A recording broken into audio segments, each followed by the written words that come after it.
सामने बैठे हुए।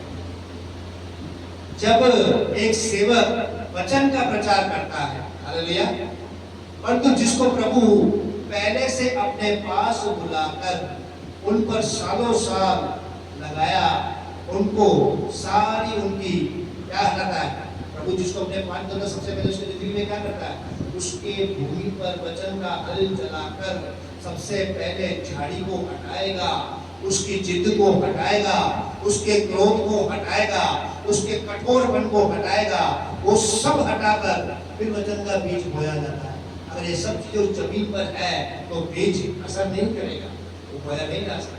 तो सबसे पहले परमेश्वर क्या करता है, वचन का हल चलाकर उन सारी घासों को निकालेगा, कठोरपन को निकालेगा, क्रोध को निकालेगा, आपके जीवन को बनाएगा।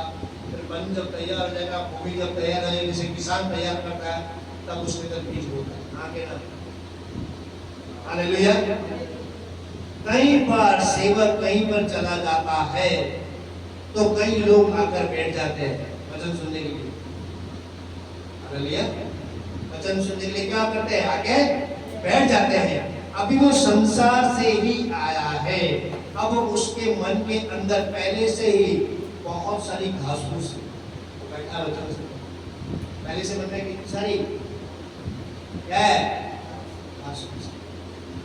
और जब सेवक उसको वचन बताता है तो उसको समझ में नहीं आता, उसके मन में प्रवेश ही नहीं कर पाता, क्योंकि उसके मन में पहले से ही बहुत सारी खरपतवार, झाड़ियां हैं, कांटे हैं, फूट कटारे हैं। वचन उसको समझ में क्या करता है, नहीं आता। हालेलुया। एक मसीह व्यक्ति है ना, एक मसीह व्यक्ति जो नहीं है, जिसने उद्धार नहीं पाया है, क्या नहीं पाया है, उस जिसने उद्धार नहीं पाया है, उस व्यक्ति को एक सेवक कैसे देखता है? आप कैसे देखते हो जिसने उद्धार नहीं पाया? आप कैसे देखते हो? तरस आता है, और ऐसे देखो तरस आता है, बस इसका भी उद्धार हो, तरस आता है, उद्धार हो। आप कैसे देखते हो? एक मसीह व्यक्ति जो नहीं है, जिसने उद्धार नहीं पाया है, उस व्यक्ति को एक सेवक कैसे देखता है? वचन एक बीज है, वचन एक फल है, और पवित्र आत्मा जीवन का जल है। हालेलुया, आमीन। जो व्यक्ति उद्धार नहीं पाया, वो व्यक्ति एक ऐसे खेत के समान है। सेवक उसको कैसे खेत के समान देखता है, जिसमें किसान ने 10 साल या 15 साल से मेहनत की दी है, वो ऐसे खेत के समान है। हालेलुया। आप जब रास्ते में जाते हैं, खेत देखते हैं, एक तो अच्छा खेत होता है, अच्छा खेत देख के हम क्या पता लगाते हैं रास्ते में जाते जाते कि इसमें किसान कोई मेहनत करता है, फसल उगती दिखती है, हरियाली उगती दिखती है।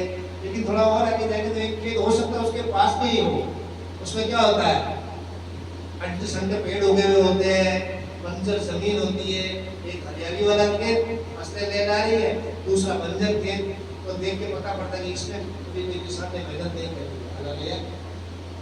ऐसा समझ में आता है? जो व्यक्ति उद्धार नहीं पाया है, वो व्यक्ति एक ऐसे खेत के समान है, जिसमें किसान ने 10 साल या 15 साल से गया ही नहीं और मेहनत की नहीं। समझ में? हालेलुया। आप देख सकते हैं कि जितना पुराना, जितना उम्र दराज व्यक्ति होगा, उसका जीवन उतना ही भयानक जंगल के समान होगा। पुराना आदमी, बुजुर्ग आदमी, उम्र दराज आदमी, कैसा था उसका जीवन? बोलो, ऐसे बोलो, भयानक जंगल के समान। ऐसे करो, और ऐसे बोलो, भयानक जंगल के समान। इसकी बातें सुनना। ये लोग बड़े बड़े पेड़ों के समान होते हैं। कैसे होते हैं? है ना, ये रिवाज, वो रिवाज, ये पापा, वो गुरु, इतने बड़े बड़े पेड़ होते हैं ये। अब इनकी जड़ें निकालना बहुत मुश्किल होता है। इनकी जड़ें निकालना चाहता है बहुत